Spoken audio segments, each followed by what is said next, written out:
Vamos abrir a nossa Bíblia no livro de Efésios, capítulo 4, versículo 12 e 13. Hoje nós vamos falar o caráter de Cristo. E esse caráter de Cristo, ele é o exemplo perfeito para nós, amém? Efésios, capítulo 4, versículo 12 e 13. Vamos meditar na palavra do Senhor. Muito boa noite, você que está na live aí no YouTube, vai acompanhar esta pregação conosco. E diz assim: com o fim de preparar os santos para a obra do ministério, para que o corpo de Cristo seja edificado, até que todos alcancemos a unidade da fé e do conhecimento do Filho de Deus, e cheguemos à maturidade, atingindo a medida da plenitude de Cristo. Uau! Quanta coisa tem aqui, amados! Eu não sei para vocês, mas isso aqui fala muito comigo. Isso aqui mexe muito com o meu coração. Vou ler de novo. Com o fim de preparar os santos para a obra do ministério, para que o corpo de Cristo seja edificado, até que todos alcancemos a unidade da fé e do conhecimento do Filho de Deus, e cheguemos à maturidade, atingindo a medida da plenitude de Cristo. Nós precisamos atingir a medida da plenitude de Cristo. Curva a sua cabeça nesta hora. Espírito Santo, nós estamos aqui neste lugar para que o Senhor venha mais um domingo nos surpreender. Os nossos corações se encontram disponíveis para Ti, e nós te pedimos neste momento que, Senhor, aquilo que precisamos aprender, aquilo que nós precisamos internalizar, aquilo que precisa ficar dentro de nós, que nesse momento nada venha impedir que isso fique retido no nosso coração.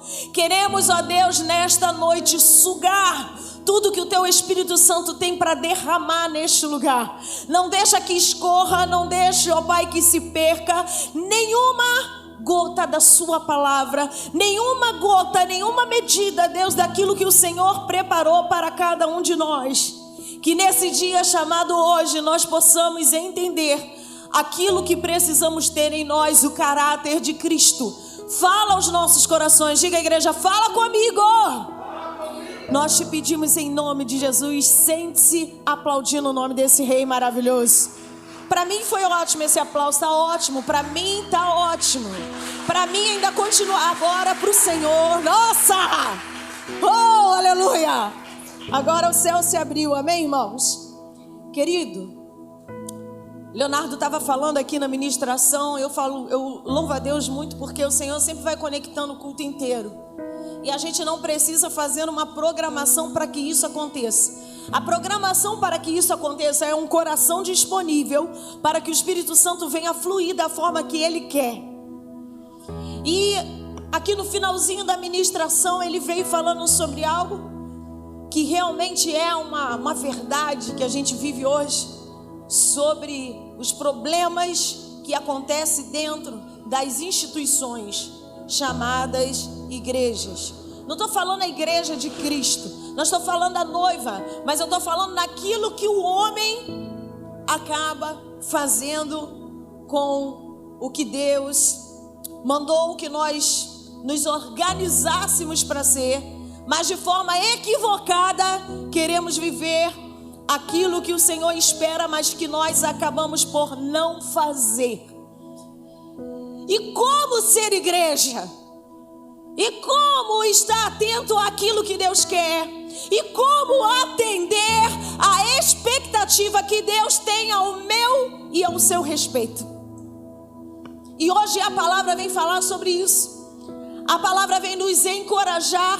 A palavra vem nos dizer que nós precisamos estar com o coração liberado. E é liberado mesmo. Coração liberado. E a gente estava aqui num podcast com o meu irmão Luiz. E a gente estava conversando aqui com o Zinho, né? Para os íntimos, obrigado, Zinho. E a gente estava conversando aqui, a gente brincou muito sobre as falas, né? O vocabulário artístico. Quando fala que você tem que incorporar a personagem, né? E ele falou assim, é muito difícil eu chegar para alguém e falar assim, olha, você tem que incorporar o diabo agora, porque você vai, a gente não vamos usar essa palavra não. Mas querido, nós precisamos incorporar Cristo em nossas vidas. Não há mais tempo da gente ficar num laboratório ainda tentando entender o que é viver o caráter de Cristo. Nós precisamos ser Cristo para este tempo. Pastora, mas o que a senhora está falando é difícil. Ninguém vai conseguir, mas nós precisamos desenvolver o caráter de Cristo. Porque o mundo precisa enxergar Cristo. E hoje eu estava dando aula na DBQ, no Departamento Bíblico Quadrangular, para as crianças, né, Milena?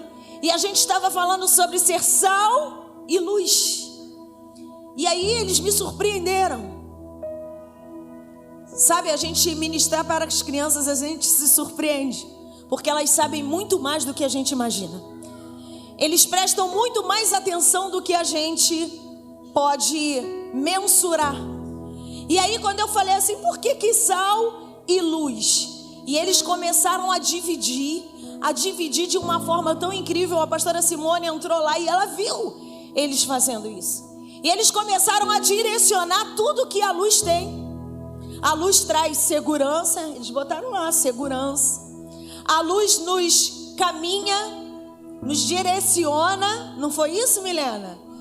Aí eles falaram que quando acaba, eu falei, e quando acaba a luz? O que a gente faz? Eu na minha cabeça, né, vamos acender uma vela. E eles acendem a lanterna do celular.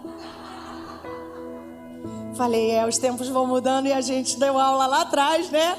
Para as crianças, e eu já, né, falando, quando acaba a luz, a gente, na minha cabeça a resposta já seria, acende uma vela. E na mesma hora, a lanterna do celular, pastora. Eu, uau, glória a Deus. O tempo muda, né? As estratégias mudam, mas a palavra continua genuína e pura. E eles estavam entendendo ali o que Jesus faz no mundo espiritual. E aí eu fui para o sal, porque há muito tempo eu fiz essa pregação aqui. E no final dessa pregação a Jéssica falou algo tremendo que eu não esqueci mais, que o sal, ele revela sabor. Ele não dá o sabor, porque cada alimento tem o seu sabor. Sal não dá sabor, ele revela.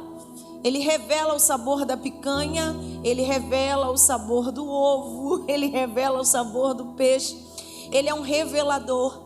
E aí as crianças começaram a falar que também o sal ajuda a cicatrizar, né? Na escola, nós que somos professoras e não podemos usar medicação nenhuma sem autorização, quando alguma criança vai lá e cortou o beiço, alguma coisa, a primeira coisa que a gente faz é pegar água com sal, porque automaticamente aquilo ali já vai estancando. Se não estancar com água com sal, corre, porque tem que dar o ponto. A gente já sabe disso. Então o sal tem tantas outras coisas e nós fomos falando sobre isso. Então nós vamos levar o remédio para as muitas feridas. E foi maravilhoso de manhã, querido. E eu quero muito que você entenda sobre quem você é em Deus. Você foi chamado para ser luz. Você foi chamado para ser sal. Você foi chamado para revelar a Cristo. E para revelar Cristo, eu preciso ter o caráter dele. Querido, quando você está numa empresa, vou dar um exemplo aqui bem clássico, tá? Você está numa empresa e quando você não se adequa ao que aquela empresa busca, né? E o que ela espera que você, né, mostre para as pessoas, quando você não se adequa, você é cortado. E a palavra de Deus diz que aquele ramo que não estiver ligado, o Senhor vai cortar fora. E eu quero crer muito que quem está aqui nesta noite está aqui porque não vai ser lançado fora. Eu quero crer muito que você que chegou até aqui, chegou para ouvir que você está ligada a essa videira que se chama Jesus Cristo. E todo ramo que é enxertado nele começa a parecer-se com ele. E se eu não consigo me parecer com o Cristo, querido, eu tenho que rever o meu conceito. Como? Sabe por quê? Porque quando eu sou um filho e eu faço um exame de DNA, não tem jeito. Lá no exame vai comprovar que eu tenho no meu DNA a semelhança. E veja bem que o DNA não quer dizer que você é igual, porque ninguém vai ser igual, mas você vai ter a semelhança. E eles vão comprovar cientificamente de quem você é filho pelo teste de DNA. Eu quero dizer para você que existe um teste espiritual disponível. E esse teste é justamente no sangue. É pelo sangue que a gente vê quem é filho de quem. Arabaxerebas. Eu quero dizer para você que dentro de você precisa correr o sangue dele. Porque se um teste for feito, querido, e se você não estiver se assemelhando a ele, eu quero dizer para você, cuidado, porque no grande dia ele pode falar assim, ó, teste de DNA, esse aqui, não. Esse aqui, ó, não é meu filho. E eu não quero receber isso de Deus. Então, a minha vida, a sua vida, precisa ser constante em fazer com que esse sangue que Jesus derramou por mim e por você corra nas suas veias e te faça tão semelhante, tão semelhante. Tem uma música, uma canção que fala: eu preciso ser tão semelhante que as pessoas não entendam se é ele ou se sou eu.